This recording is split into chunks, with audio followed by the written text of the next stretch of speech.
Pulmonary function test or PFT అంటాం, చాలామంది వినే ఉంటాం. ఇదేంటంటే లంగ్ ఫంక్షనల్ కెపాసిటీ గురించి తెలుస్తుంది. ఫంక్షనల్ కెపాసిటీ అంటే ఏంటి అంటే ఎలా పనిచేస్తుంది లంగు. ఇప్పుడు లంగ్ని మనం ఎక్స్రే కానీ సిటీ స్కాన్ కానీ చేసి చూస్తే ఏమవుతుంది, లంగ్ స్ట్రక్చర్ అర్థమవుతుంది. అంటే ఎట్లా ఉంది, దాంట్లో ఎన్ని నెంబర్ ఉన్నాయి, గదులు ఎక్కడున్నాయి, ఏంటి అని తెలుస్తుంది. ఫంక్షన్ అంటే ఎలా పనిచేస్తుంది అని తెలుస్తుంది. లంగ్ పనేంటి, మీకు గాలిని లోపలికి తీసుకోవటం, గాలిని బయటికి వదలటం. సో దాన్ని ఏం చేస్తారంటే స్పైరోమెట్రీలో బాగా గాలి తీసుకొని ఫోర్స్ఫుల్గా వదలమని చెప్తారు.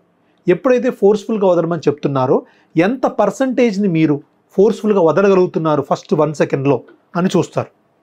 మీరు ఎంత బాగా 1 సెకండ్లో వదలగలిగితే దాన్ని బట్టి గ్రేడింగ్ చేస్తారు.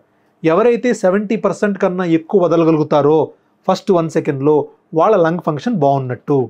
ఎవరైతే 70 కన్నా తక్కువ వదులుతారో ఫస్ట్ 1 సెకండ్లో వాళ్ళ లంగ్ ఫంక్షన్ బాగోనట్టు. సో ఇది మనకి స్పైరోమెట్రీ ఆర్ పిఎఫ్టీ వల్ల ఉపయోగం. దీన్ని దేనికి ఉపయోగిస్తారు అంటే దీన్ని ఆస్తమాని కన్ఫర్మేషన్ చేసుకోవడానికి, సిఓపిడి క్రానిక్ అబ్స్ట్రక్టివ్ పల్మనరీ డిసీజ్ని కన్ఫర్మ్ చేయడానికి, 3 ఐఎల్డిని మానిటర్ చేయడానికి, ఇంటర్స్టిషియల్ లంగ్ డిసీజ్ని కన్ఫర్మ్ చేయడానికి, మానిటర్ చేయడానికి, అంటే ట్రీట్మెంట్ స్టార్ట్ చేసిన తర్వాత రెస్పాన్స్ ఎలా ఉంది అని తెలుసుకోవడానికి, అండ్ ప్రీ ఆపరేటివ్ ఫిట్నెస్ అంటే ఎవరైతే మీరు సర్జరీకి వెళ్తూ ఉంటారు చాలామంది, అబ్డామిన్ కానీ, హార్ట్ సర్జరీ కానీ, బ్రెయిన్ సర్జరీ కానీ, వీళ్ళకి స్పైరోమెట్రీ టెస్ట్ అనేది కంపల్సరీ అండి. ఇది చేయించుకున్న తర్వాతనే మేము లంగ్ ఫిట్నెస్ ఇవ్వగలము. సో ఇలాగా ఈ 4-5 కారణాలకి మీరు పల్మరీ ఫంక్షన్ టెస్ట్ని యూస్ చేయవచ్చు.